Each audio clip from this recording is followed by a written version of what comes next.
Hi, welcome to Module 3. I'm going to give a brief overview of Chapter 3 and the information that it covered.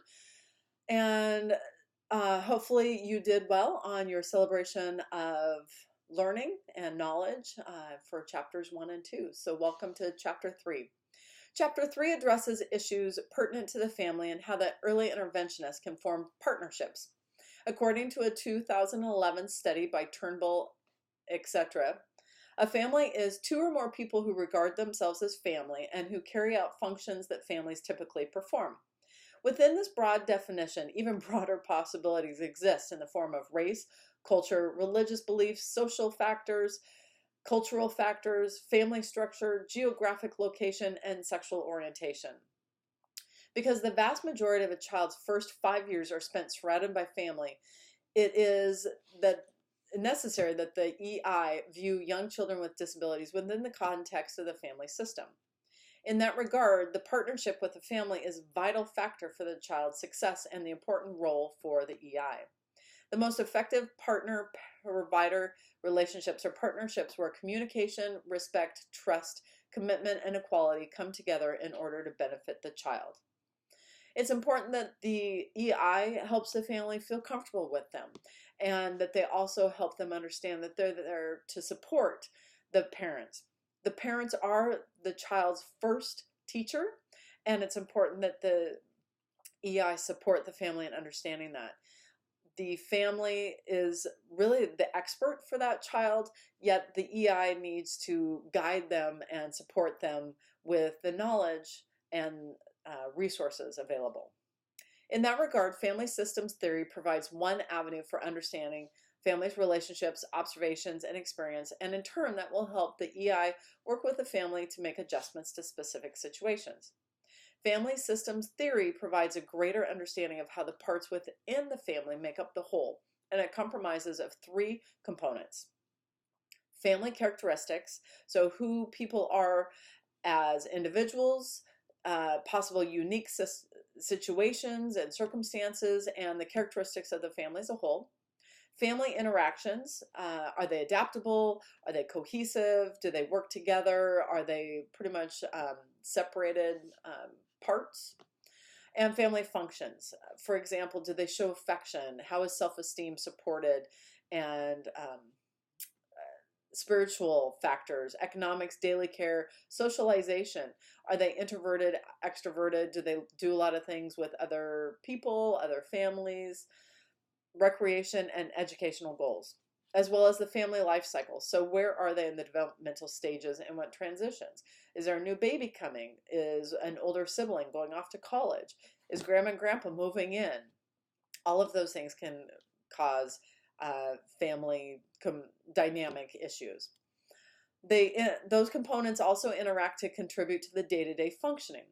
Family interactions in particular wield great influence over family functioning, as most cohesive families tend to rely heavily on one another, and less cohesive families tend to limit the interaction that they have and the involvement in each other's lives. The family life cycle, which introduces change over time in the form of developmental stages and transition, also is noteworthy that it can reflect times of heightened stress as the families wait anxiously to see what the next developmental phase will bring.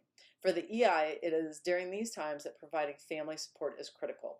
For, like I mentioned before, the birth of a new baby, positive stress and negative stress can cause heightened stress and cause difficulty sometimes for families as they transition. To accomplish the above, the EI should engage in family-centered practice. According to the Division for Early Childhood, DEC, family-centered practice recognizes A, that families and parents are the central decision makers in a child's life, and B, that because the family is a child's constant, services and systems must support, respect, encourage, and enhance the strengths and competences of the family. By treating parents and families as the pillars of treatment and partnering with them to build each other's expertise, children and families reach a mutually beneficial end. In order to do this, communication, respect, commitment, equality, and trust must be reached between all the family members and the EI.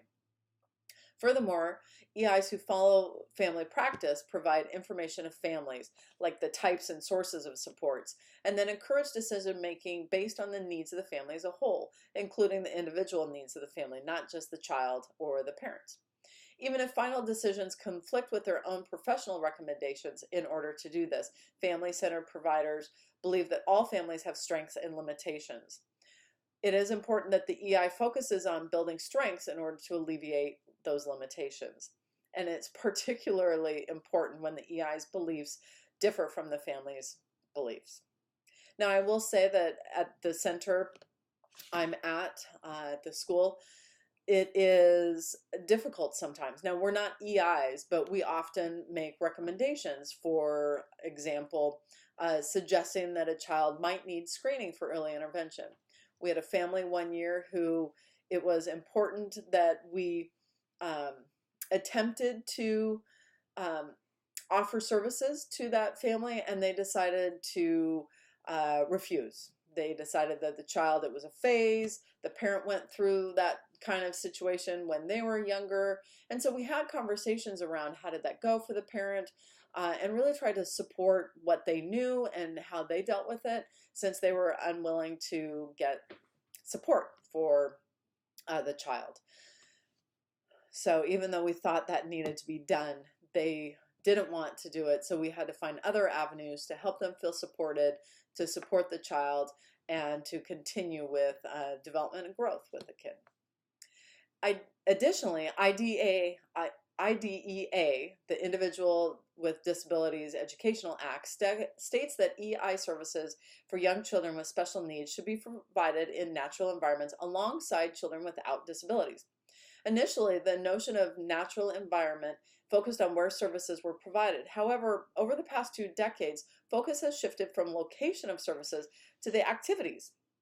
Today, natural environments may include the home, the child's daycare, extended family homes, the park, the grocery store, anywhere the family has different situations that they've encountered and needs support in. The professional's role has shifted from implementing therapeutic activities to helping parents and caregivers identify everyday activities that trigger learning, as findings show that the benefits of parent-implemented interventions far exceed those of the practitioner-implemented interventions.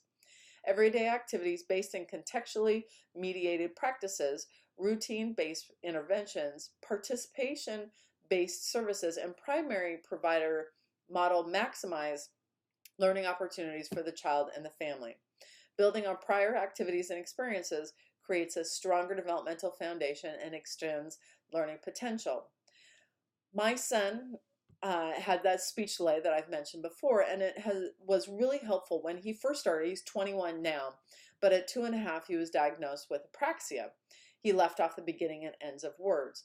They then provided services at a center where all of the children had about the same level of speech.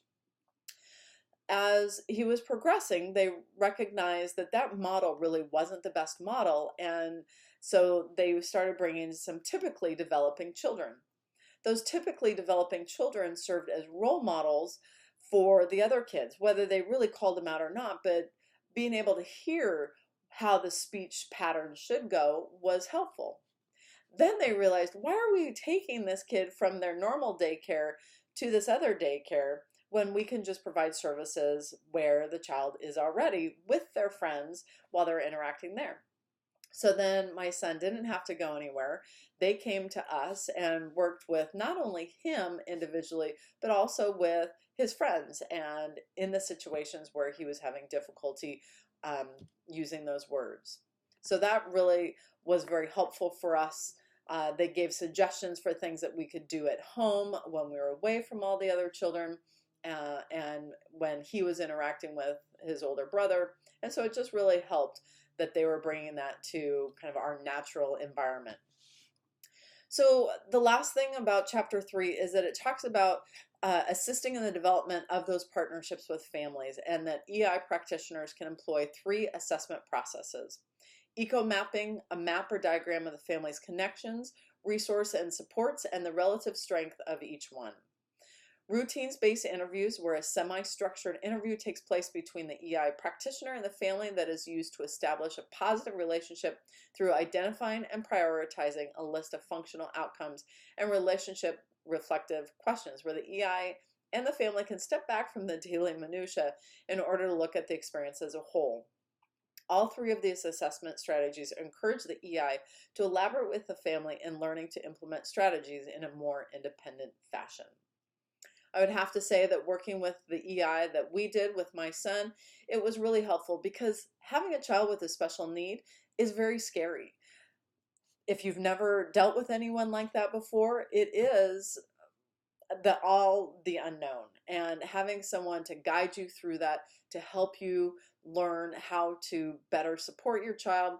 And even the people at the center were helpful in the fact that they were not only following the EI's recommendation, but that they also supported my son during day-to-day interactions, as well as supporting us. So that really helped us feel more confident in how we were raising him and really helping him with his growth and development. So that's chapter 3. I just hope that you have enjoyed hearing about that. And again, my little stories about everything. And good luck in your knowledge quiz. And I hope that you pass it on the first time.